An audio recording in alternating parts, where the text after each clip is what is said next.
सुन ले डॉक्टर, सुन ले इंजीनियर, सुन ले अपने आप को दुनिया की तरक्की याफ्ता कहने वाले, सुन ले दौलत के नशे में मस्त करने वाले, सुन ले ऐसे स्कूलों में अपने बच्चों को पढ़ाना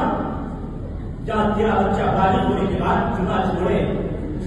जुमा की इजाजत न मिले, पूछो एक गाली के पीछे क्या है, पूछो एक पीछे क्या है। मैं कहता हूं सुन्नी तो सुन्नी है, ये वो मसला है जिसमें बदमतलब भी मुतफिक है, हमें उसे गाली लगाना है। मगर सब तुम्हें ये फतवा देंगे ऐसे स्कूल में जहां तेरा बच्चा बालिग होने के बाद जुमा भी न पढ़ पाए,